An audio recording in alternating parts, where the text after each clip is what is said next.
দুর্গাপূজা এসে গেছে আর নারকেল নাড়ু হবে না তাই কখনো হয়? এই নারকেল নাড়ু না হলে পুজো পুজো যেন মনেই হয় না।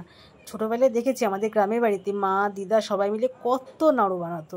শুধু নারকেল নাড়ু নয়, সেখানে থাকতো নারকেল নাড়ুই থাকতো 2-3 রকমের, ঝুড়ির নাড়ু, তারপরে তিলের নাড়ু, আরও নানা ধরনের অনেক কিছু বানাতো। আমার মা এখন নারকেল ফাটাচ্ছে, দেখো তোমরা পারো সবাই ফাটাতে এইভাবে? নারকেলের নাড়ু হবে, যার জন্য মা নারকেল ফাটাচ্ছে।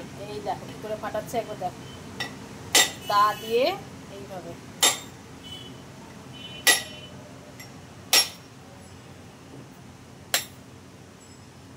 খুব শক্ত, এবার মনে হয় ফেটে গেছে।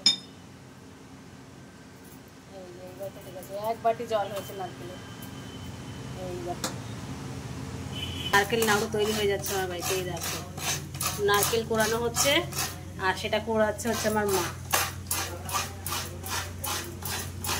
এইদিকে সব নারকেল রয়েছে ফাটানো, এইগুলো সব নাড়ু হবে।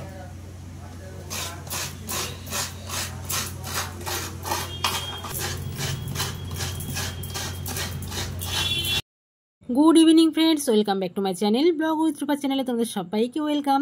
তোমরা আমার ভিডিওটা এতক্ষণে দেখে বুঝতে পেরে গেছো যে আজকে কি হতে চলেছে। হ্যাঁ, আজকে নারকেল নাড়ু হতে চলেছে। পুজো এসে গেছে, নাড়ু হবে না তাই কখনো হয়? আর এই নাড়ু না থাকলে না ভালোই লাগে না, জানো তো। ছোটোবেলার থেকে তো দেখে আসছি, তো এই পুজো মানেই নারকেল নাড়ু, কত কিছু হয়, আর সেটা যদি বাড়িতে না হয় কেমন লাগে। তো দেখলাম মা থাকতে থাকতে আমি নাড়ুটা বানিয়ে ফেলি, কেননা মা যতটা এক্সপার্ট আমি অতটা এক্সপার্ট নই নাড়ু টাড়ু বানাতে। তাই মাও বললো যে আমি তো চলে যাব, তো আমি থাকতে থাকতে তুই নাড়ুগুলো করে ফেল, ভালো হবে। তো মা নিজেই নারকেল কোড়ালো, আবার এখন দেখো জাল দিচ্ছি। তো এটা জাল হতে তো সময় লাগবে কিছুক্ষণ, কেননা নারকেল নাড়ু করতে কিন্তু বেশ টাইম লাগে। আর দুজনে মিলেই করবো, মা জালটা দিয়ে নিক, তারপর দুজনে মিলে হাতে পাতে করে নেবো, তাড়াতাড়ি হয়ে যাবে। দেখো প্রায় অনেকটা হয়ে এসেছে। এই দেখো এখনও এটা একটু আঠা আঠা হবে, তারপরে এটা নামানো হবে।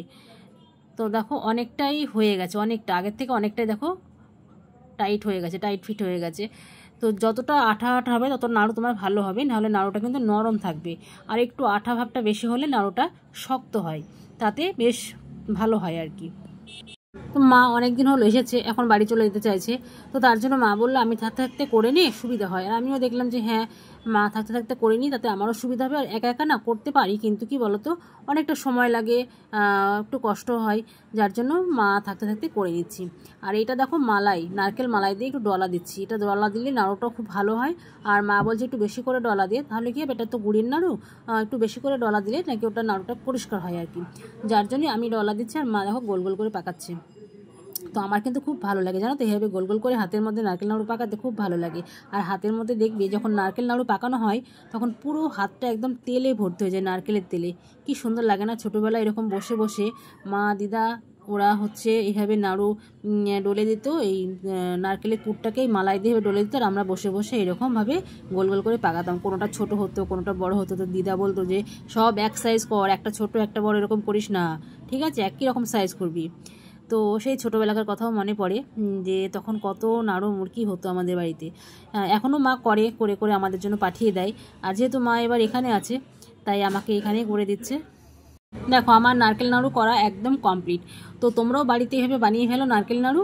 আমি কিন্তু অবশ্যই তোমাদের বাড়িতে যাবো নারকেল নাড়ু খেতে, ঠিক আছে? আর তোমরা পুজোটা কিন্তু ভীষণভাবে এনজয় করো। খুব ভালো থেকো, সুস্থ থেকো, সাবধানে থেকো। Tata, by.